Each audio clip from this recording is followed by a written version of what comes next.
We want to see how to graph r equals cosine 2 theta using the table that's in the lecture and the polar graph paper that you can find on Canvas. So here I printed out a piece of the polar graph paper. I labeled a bunch of angles. Mostly I labeled them, they come in 10-degree increments, so I labeled from 0 to 90 degrees, and that just helps us get started. Also the increments, we start here, this is where the pole is, and the polar axis comes out this way. That's why this is 0 degrees. And then we have these increments. I ignore this first circle, this inner circle, and I use these as 1, 2, 3, 4, 5, 6, 7, 8, 9 increments out. And since they are just increments, you can choose how you want to make them disperse across the axis.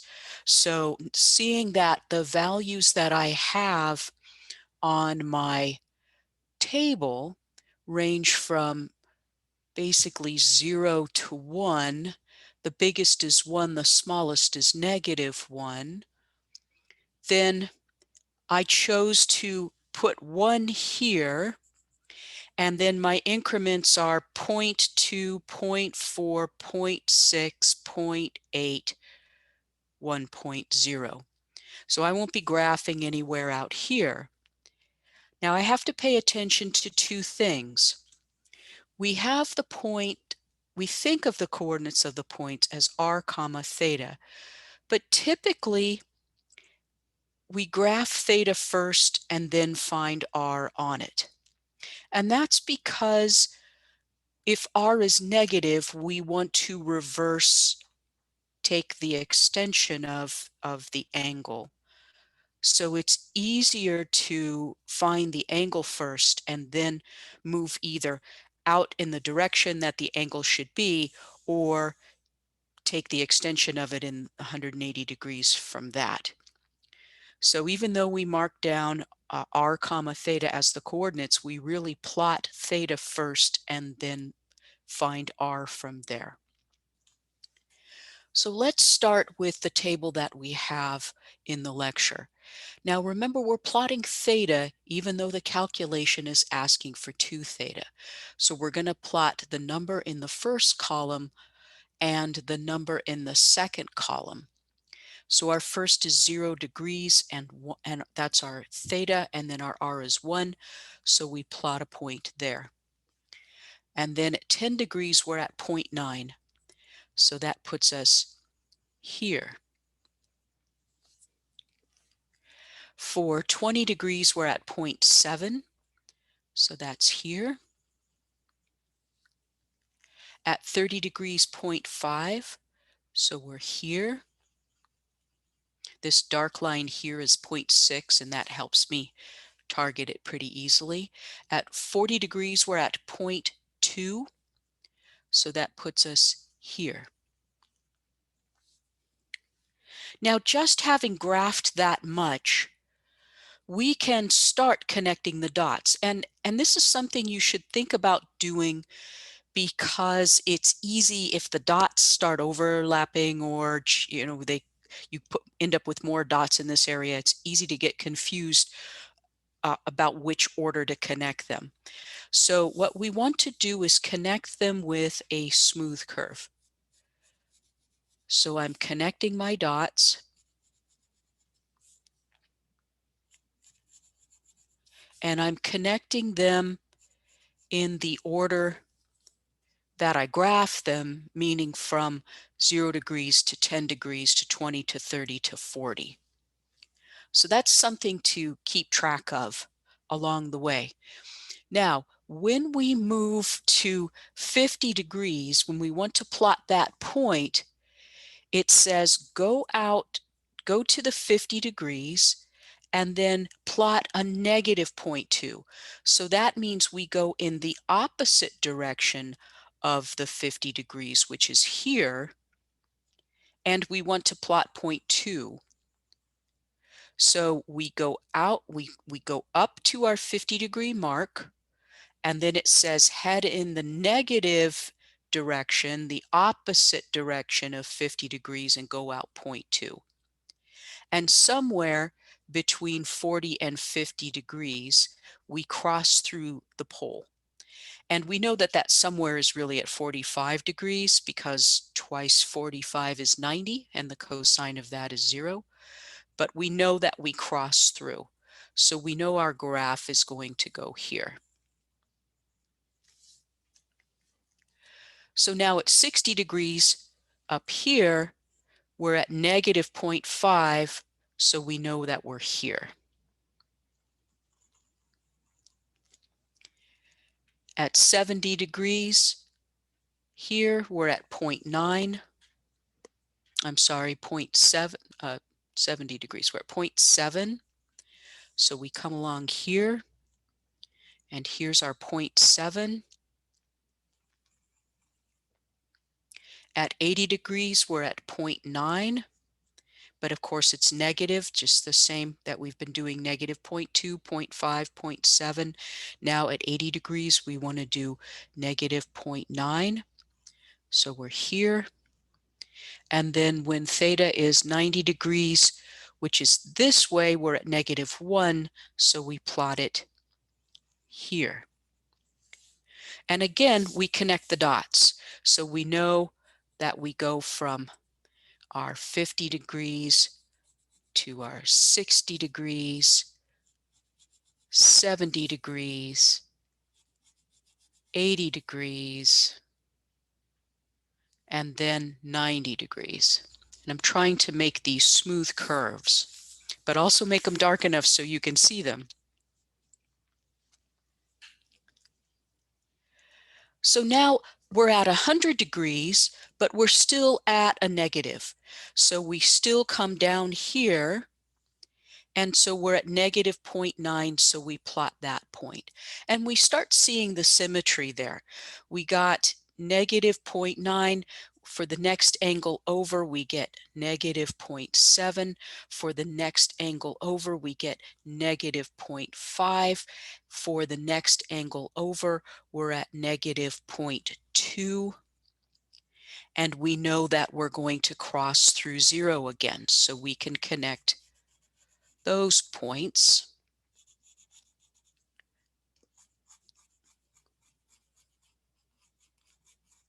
We have that. It's getting pretty. So we got to negative 1, and then we went back to 0. So now we're at 130 degrees. And 130 degrees says, I'm sorry, 140 degrees. So we're here, and we're at 0.2. So we actually come out 140 degrees and we go to 0.2, which is here.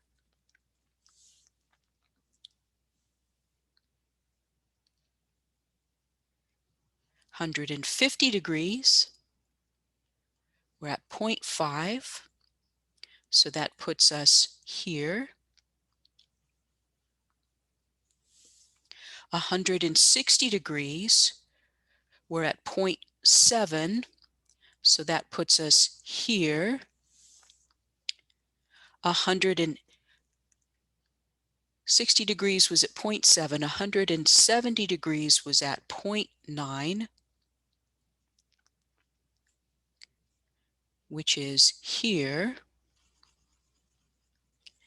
And 180 degrees is 1, so we're here. So we connect these dots.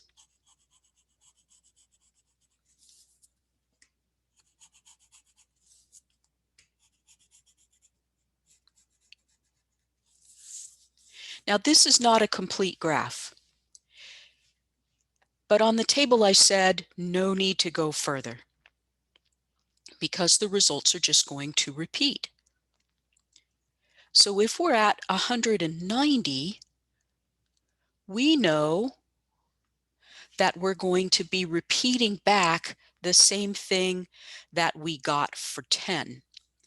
we're going to go 190 degrees, which is the 0.9. For 200 degrees, we're at 0.7. There's this beautiful symmetry. For 210 degrees, we're at 0.5. For 220 degrees, we're back to 0.2. And so within, of course, we know we get to 0. So we connect the dots.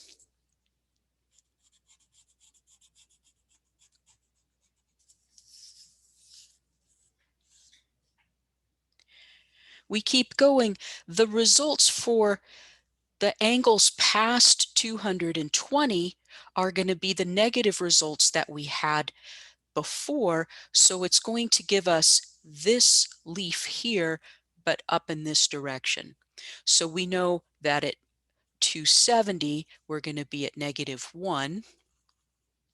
And then we're going to flank it on each side with our 0.9s, and then our 0.7s, and then our 0.5s, and then our 0.2s.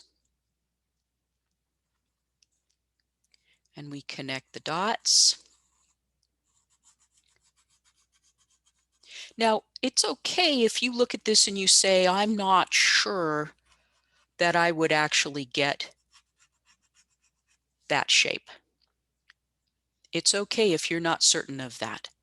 Go ahead and do the calculations to see what you would get.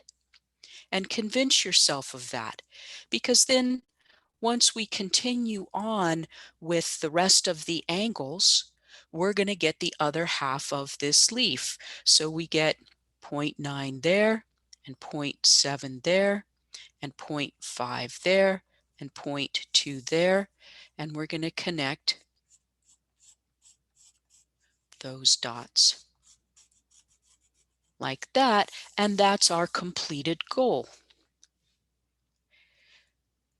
Nothing is expected of you to automatically know this without having practiced these several times.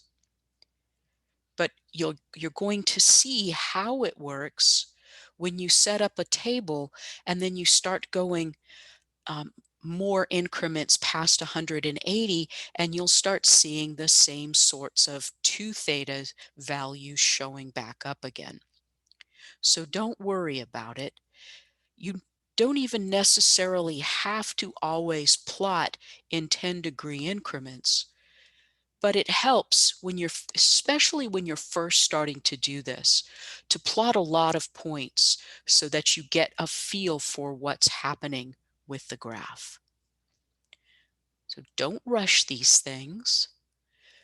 Get a lot of experience before the exam so that when you get to the exam, you start already having a feeling for where symmetry is happening and when things go to 0 and how soon you can stop writing down values on your table because you see the symmetry.